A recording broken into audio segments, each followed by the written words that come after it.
as conversations around gender equality and ending sexual and gender-based violence against women remain visible across national and international forums to commemorate the United Nations International Women's Day celebration.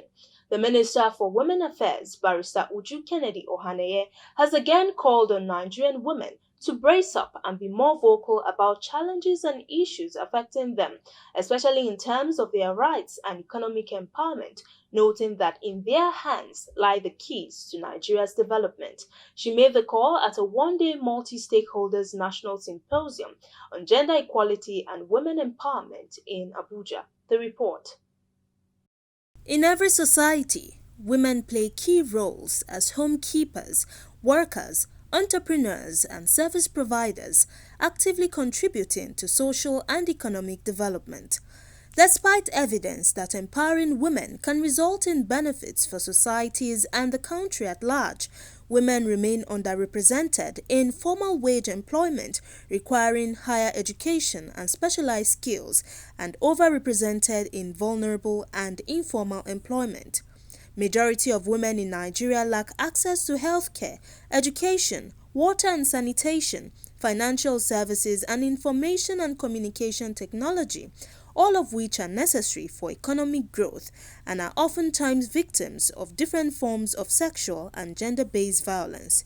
As part of activities to mark the 2024 International Women's Day, which is set aside to celebrate the social, economic, cultural and political achievements of women across the globe, as well as give focus to issues affecting them, stakeholders have converged for this one-day national symposium on gender equality and women empowerment in Abuja, the nation's capital. Do not keep silent while the women and children are crying.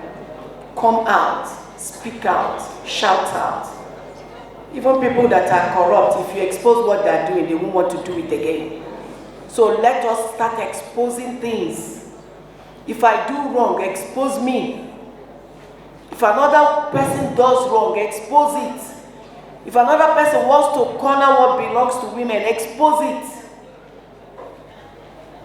So that is the brigade I'm talking about. Promoting women's economic empowerment in the world where gender equality is on the rise begins with acknowledging the impact of investment in women and girls as individuals. Acknowledging women and girls' rights as a human rights is the first step in fostering gender equality. You say counter in, yes, accelerate the progress through economic empowerment, but we have a whole male parliament. Because in the Senate, for example, you have 109 and only 4 are women. You have 360 in the House of Representatives. You have only about 15 that are women. You have 14 houses of assembly that there is not a single woman on a seat there, and you have Commissioner for Women Affairs. You have what you call Committee for Women, not by women, but decided by men. Which man knows what it is to feel at a labor room? Which man can feel the pain? There's no man that can. He who wears the shoes, they say, knows where it pinches. Globally speaking, there is another challenge, which is the extreme poverty. Women, as demonstrated by all studies, are less likely to own their own land than men. Most of the poorest women have never been into school. As the Honorable Minister has often stated, poverty in Nigeria has a woman face. When you talk of empowering women and girls with disability, the empowerment has to tailor to the specific needs of persons with disabilities. Because the way you empower a woman without disabilities is different to the way you empower a woman with disabilities, because they have a specific needs.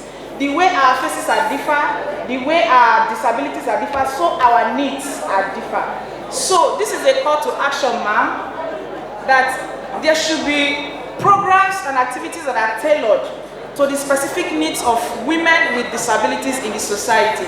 The one-day symposium tagged Count Her In, Accelerating Gender Equality Through Economic Empowerment, is anchored on the UN's International Women's Day theme, which underlines the need to invest in women to accelerate progress.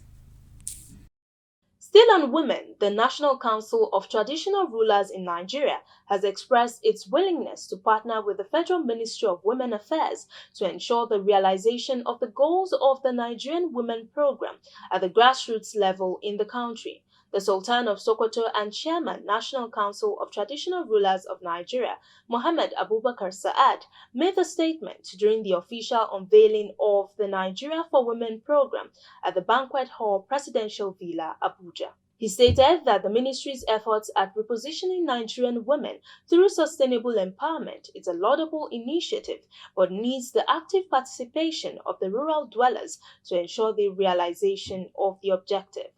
We have to show the importance, the strength, and the respect we have for women, because they are the real will of progress of any developing or developed community, and that's why we are here. So our presence here is to show our total backing of these programs. Since we are brought in, Honorable Minister, you must be very transparent in dealing with this project, because we cannot put our hands in any dirty program. So you have to be honest, straightforward with us, and we'll 100% work with you. We know the people with us. 24 hours a day they are with us in our palaces, in our homes, in our whatever. When they have problems, they don't go to governors or presidents. They come to the traditional leader, Oba, Obi, Igwe, Emir of this.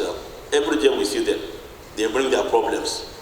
All of us here, the National Traditional Rulers of Nigeria, will be 100% truthful in handling the matters of women as regards moving women forward. Women should not be seen on the streets selling groundnuts, hawking pure water and things like that. No. On his part, the Oni of Ife and co-chair, National Council of Traditional Rulers of Nigeria, Oba Adeyeye Ogunwusi, called on the ministry to use its various networks and stakeholders to ensure that its sustainable empowerment products reach the less privileged women and vulnerable in rural areas. It's very, very important that we should know that we are all stakeholders in Nigeria and things are not okay in the country. It's very important for us to know. So we should all try in our various comfort zone to continue to bring governance very close to people. Anybody you can show empathy in terms of support, please, it's very important for us.